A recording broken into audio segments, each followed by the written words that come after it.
आपको शिक्षा इसलिए परमात्मा ने दिलाई है कि आप परमात्मा पहचान लो।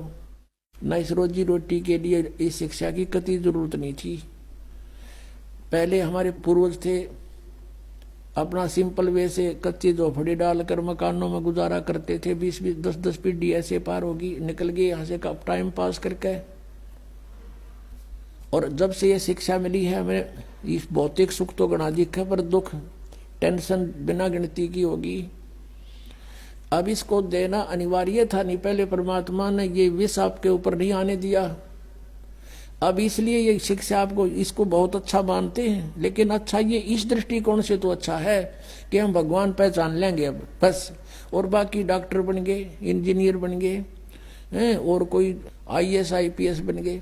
ये तो पेट का रोला सारा, इसके लिए इसकी जरूरत हमने नहीं थी। अपना 2 रोटी चाहिए थी आराम से, और सिंपल वे से रहता वो जीव सुखी है। इन कोई भी सुखी नहीं प्राणी, चाहे कितना आप बड़ा अफसर हो, अधिकारी हो, चाहे मंत्री हो, चाहे मुख्यमंत्री हो, वो सुख नाम की चीज नहीं उनके पास, क्योंकि हमें पता नहीं। परमात्मा ने हमें बताया कि 21 ब्रह्मांड में सुख नाम की चीज नहीं है, कदे भूल लाग रही हो तुम्हारे। लेकिन ये शिक्षा जो मिली है, इसका उद्देश्य ये है कि हम भगवान पहचान लेंगे, अपना पीछा छुटवा लेंगे और वहां चले जाओगे जहां जरा और मरण नहीं होता, वहां वृद्धावस्था नहीं होती, वहां पर मृत्यु नहीं होती। तो फिर हम वही ना रहेंगे, यहाँ क्या करेंगे? यहाँ कितना सुखी है आपके पास, बच्चे भी हैं, संतान अच्छी है आपकी, और खूब यहाँ संसारिक भौतिक सुख भी है। कल मृत्यु हो जा, भक्ति बिना अगले दिन गधा बन गया, बता चाट ले उस ठाठ ने जो छोड़ के चला गया, क्या काम आया आपके? तो परमात्मा कहते हैं हम जब मृत्यु तो होगी होगी, ये परिवार भी आपके साथ नहीं जाएगा, ठीक है। इसमें रहते हुए बच्चों को भी इस मार्ग पर लगाओ, इसी सीढ़ी पर चढ़ा दे उनको भी, और आशा करे कि दोबारा यहाँ नहीं आएंगे।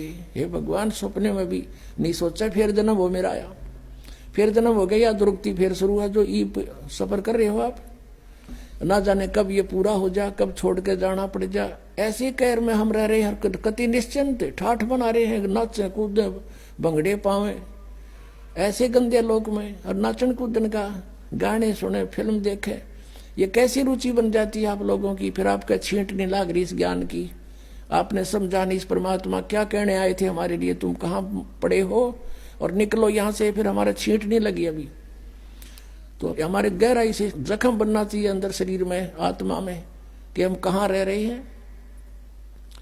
नानक साहब जी से पूछा था कि आप यहाँ हमेशा मायूस से रहते हो, तब उन्होंने कहा था भाई मायूस क्यों ना रहे, ना जाने यहाँ के बिजली पड़ जाए 1 मिनट में, ना जाने काल की कर डारे, किस विध डर जा पासावे, और जिनाते सरते मौत खुड़कती उनानू केड़ा हंसावे।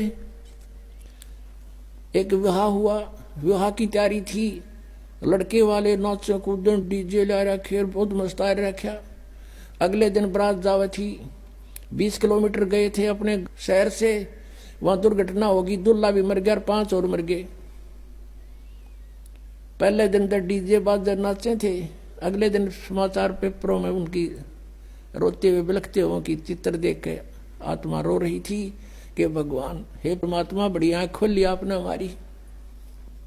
कहते ना जाने काल की कर डारे, किस विध ढल जा पासावे, और जिनाते सरते मौत खुड़कती उन्होंने केड़ा हंसावे। 1 सेकंड का भरोसा नहीं के बिजली गिर जा और या नाचे कूदे फंड करे। तो बिना ज्ञान के नशे में आदमी ऐसी गलती कर सकता है।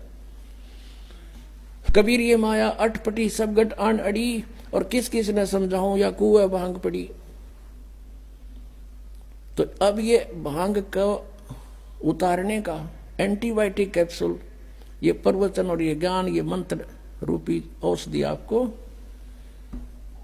कानों के माध्यम से प्रवेश की जा रही है। तो इससे जब पता चलेगा, अध्यात्म ज्ञान से परिचित होंगे, तब हम सफल होंगे।